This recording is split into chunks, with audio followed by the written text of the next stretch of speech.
I recently made 3 transitions for my Twitch stream. This one, this one, and this one. Because some people had shown interest, and to quell my rampant narcissism, I'm going to show you how to make them. I'll be using DaVinci Resolve. On screen you can see there are 2 versions of DaVinci Resolve, Free and Studio. The free version has no strings attached, like watermarks or ads. It just has a few features missing from a Studio brother. You can't edit 8K, and there's no hardware acceleration. We won't be needing either. Click on the free download, link in the description, and wait and set it up. Once you're done that, you should see something like this. This is your project manager. Ignore all the other projects I have and click on New Project. Name it whatever you want, I'll be calling it Test. And click Create. This will take you to the project itself. We're going to start in the Cut page, but there are other pages as well. On the left, we have Media. This is where you input all the media into your media pool, such as clips, video, pictures, audio, that sort of thing. We're going to move to Cut. This is where you can make quick and dirty edits if you want to make something like a vlog, which doesn't need much of any editing. Then we have the Edit page. This is where you can do some more advanced editing and apply effects, titles, that sort of thing to your videos. Then there's Fusion. Here we can add compositions and other sort of special effects like you'd see in After Effects. Then we have Color. This is where we can do color grading and add some other more interesting or less interesting, depending on how you look at it, effects. Then there's Fairlight. This is where you can manipulate audio. We have no audio, obviously, that's why there isn't any. And then Deliver. This is where we render the final work. At the moment, all we're going to focus on is Edit, Fusion, and Deliver. Before we do any editing, we're going to have to change some settings. Go into File, Project Settings, and make sure your timeline resolution is the same as your monitor's resolution. Then change your timeline frame rate to whatever frame rate you stream in. I stream at 60 FPS, so we're going to use that. And save. Now that we've changed the settings, we can start editing in earnest. So, go to the left, click on Toolbox, open up Effects, and drag in a Fusion composition. Now, I want the transition to be 2 seconds. That means 2 1-second Fusion compositions. We can take this Fusion composition, which is 5 seconds long, to 1 second in 2 ways. You go to the very end, cut it down so it loses 4 seconds, and boom, 1 second Fusion composition. Alternatively, we can take the playhead all the way up to 1 second, cut it with Ctrl B, and delete the remainder. After that, Ctrl C and Ctrl V to get 2 more. Okay, then now that we have our 2 Fusion compositions, we're going to open one up. So we put our playhead on the first one, and click Fusion. It'll take a second, don't worry. And now we have nodes. So, DaVinci Resolve Fusion uses a very different system for composition than, say, After Effects does. After Effects uses layers, while Fusion uses nodes. So, let's get into the more basic nodes we'll have to use. Let's start with the background node. This does what it says on the tin. Basically, creates some colors for a background. We can change it here. OK. I said we can change it here. Turn that up. Hit OK. Or we can use the color picker. Basically, pick any color that is on one of these screens.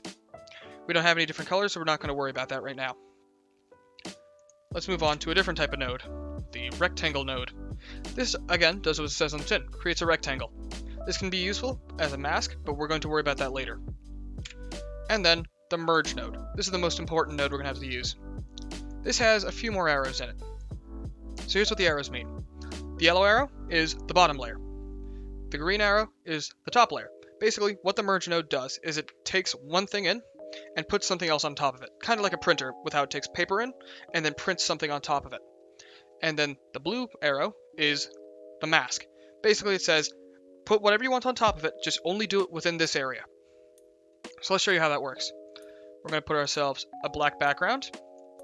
Then we're going to put ourselves another background on top of it. So we're going to change that color to an ugly green. We have ourselves an ugly green on top, but we can't see the black.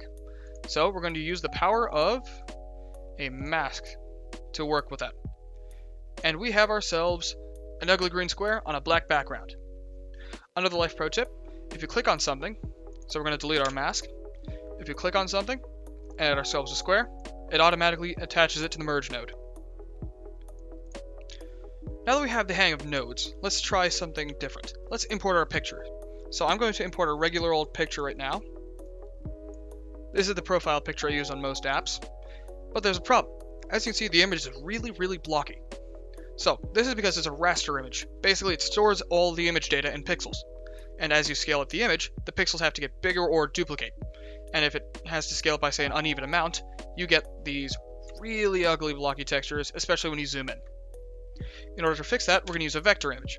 Basically, it stores all the picture data as an equation. So that means when you scale it up super wide or super tall or just big in general, it looks the same. So to do that, we're going to go to Fusion, Import, SVG, and select our picture. It'll ask us to do size. I'm going to do 1080. And then when I hit enter, it'll basically scale it up in accordance to its aspect ratio. And let's pop her in. And let's zoom out. It looks much better, doesn't it? We're going to take that out for a moment. If you want to make your own picture of vector image, I'll leave a link to one that I used in the description. Alright then, now that we have our picture set up, let's add in the gradient part of the background. So, we need 6 background nodes. 1, 2, 3, 4, 5, and 6. So, once you have one selected and you add another node, it'll basically add a merge node automatically for you. Let's add it to our media out node. Come on. There you go. So, boom, black picture. Not very useful to anyone. So, bottom one is the top image, so we're going to make that nice and white all the way up. You can make this any color you want, just go to black and then pick a bunch of colors that go towards it. I'm going with black and white because it's my color scheme and it's pretty easy. So for the next 4, you're going to make it a nice gradient. So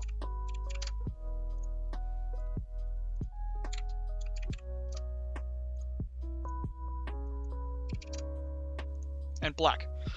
And for the very last one, we're going to make that a transparent channel. So we're going to take the alpha over here and crank that all the way down. Basically, alpha is the transparency channel. So the lower that is, the more transparent your image is. The higher it is, the less transparent it is. And boom, we have ourselves a gradient. We can't see it right now because it's being layered on top of things, but let's focus on putting our profile pic on top. So we're going to move this down a couple, and then we're going to add yet another merge node. Life pro tip, click, hold shift, and put it on the line, and it automatically couples itself, as you can see. So we have our media on the bottom.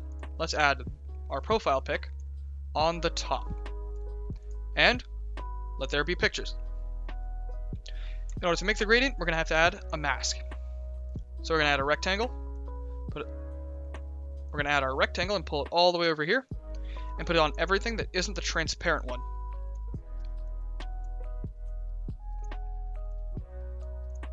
Now that we've done that, it's basically saying put everything but in this one square. We don't want that.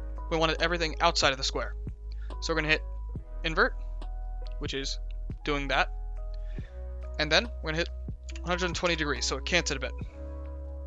We're going to change the height. As you can see, that opens and closes it. And then we're going to move the width as far as it'll go. Move the height as far as it'll go. That's not enough. So I'll change that to 2.1. As you can see, it's all clear. Alright, now that we've done all that, let's add some movement to this. So let's go back to the frame 0. Click on our rectangle.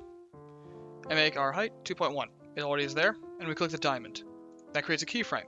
It basically says, I want everything like this at this exact point in time. Then we go to frame number 40. And then we set another keyframe just by closing it all the way. And that is how we get our animation done. It's going to stutter a bit as it's rendering, but it'll take time. It'll look good on a second viewing. And we have that. Now all we have to do is use the gradient by setting a time delay.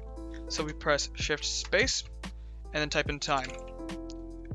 Select time speed, and we're done. So we put that on the first one. Oh no, that is ugly. Remember, clear everything up. And we set ourselves a 20 frame time delay. Good. Rinse and repeat for the rest of them, and we reduce 5 frames every time.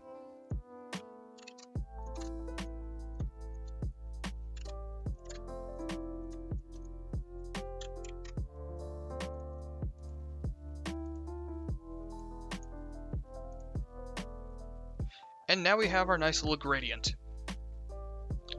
Of course, we have to move everything back the way it was so it looks nice and clean again. But there we are.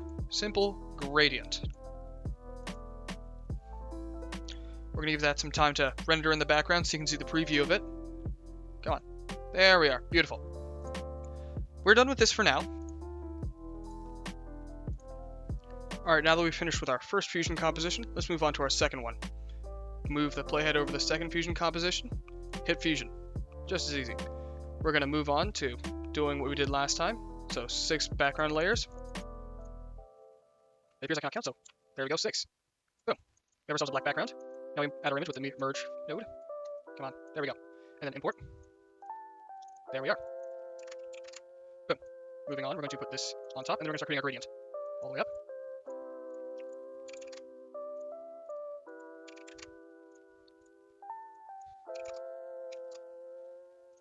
And then we make our transparency layer. Boom. Then we add a rectangular mask, and mask everything that isn't the transparency layer.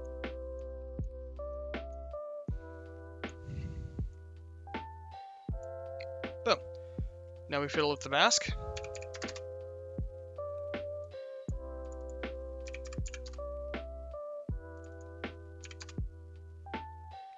Boom. Now we set ourselves up at 20 frames in. Then we create ourselves a key frame for the height. Because I can English, I swear. Don't forget to invert it first. So, minimum height. Boom, keyframe. 59. And then, come on. Height at 2.1. Boom, we have ourselves our keyframes. Now for our time delays. Shift space. Time. Boom. Don't forget, if it's stuck there, hold shift and that'll get it out. This time we want to add a negative time delay. So negative 20. And we're going to keep moving it up every single time we go up one. So now we're going to go with negative 15. Good. We're going to go back up. Negative 10. And finally negative 5.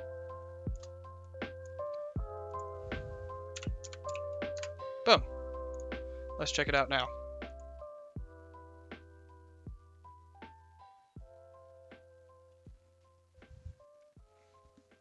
And that's the second bit, ladies and gentlemen. It'll look choppy for now, but beauty.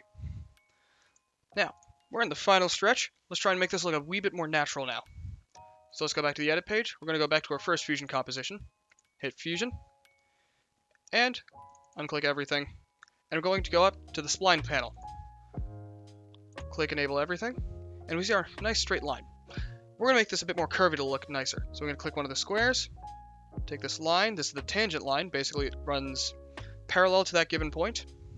And we're going to make it nice and curvy to our heart's desire. Just keep adjusting it until it looks nice to you. I personally like one of these curves. Let's see it. Let's wait for it to render out.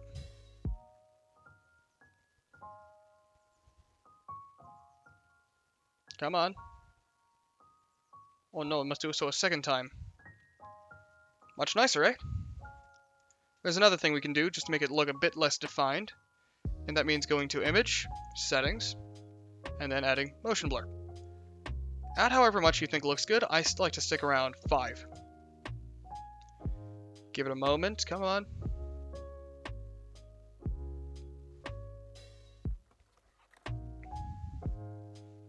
Come on.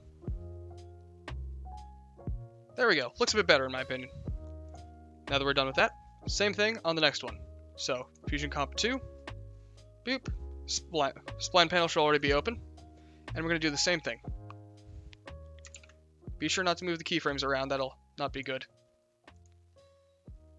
Make yourself a nice curve.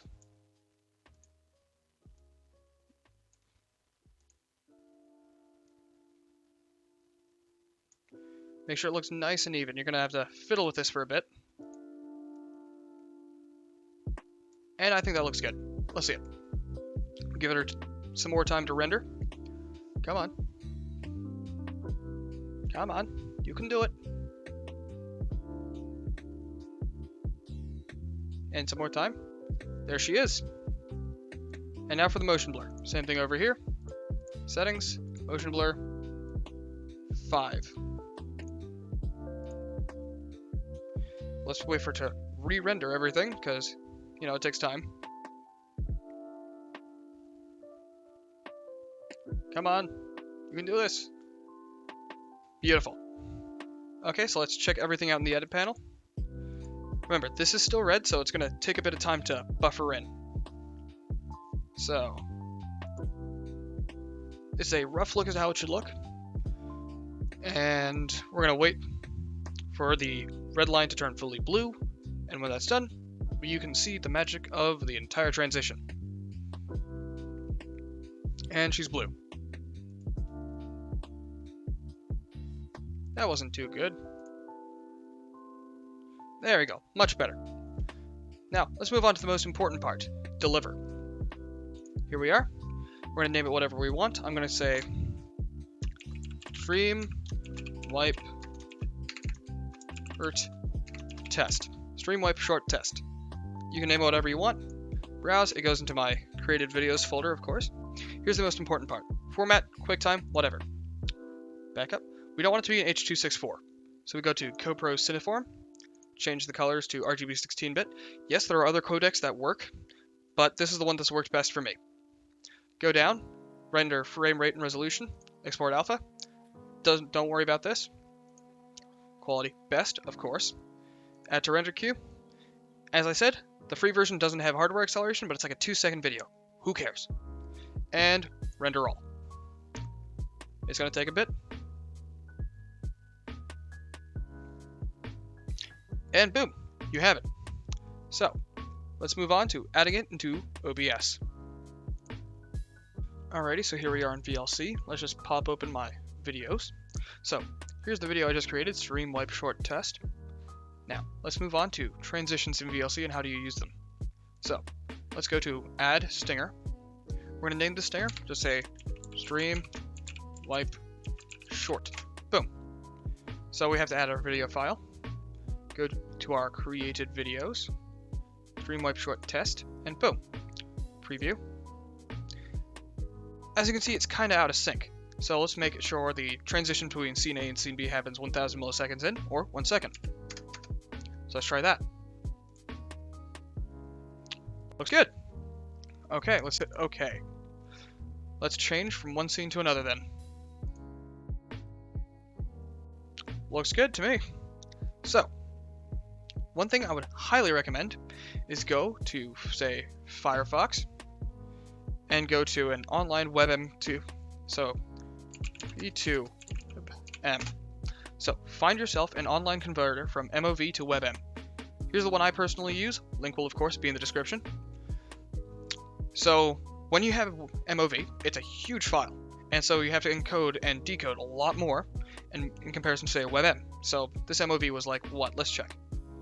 Boom. Properties. 81.6 megs. That's not good. Let's compare that to one thing I made a while back. So, scrolling down. No, I totally don't have this set up already. Streaming stuff. Let's compare that to one of these. It's basically the same thing. 1.7 megabytes. That's like, what, an 80 times reduction? As well as the fact that it preserves transparency. So, it'll work just as well. That's pretty much it. Have a wonderful day. Also, if you're not averse to shameless self-promotion, I'm on Twitch. Just saying.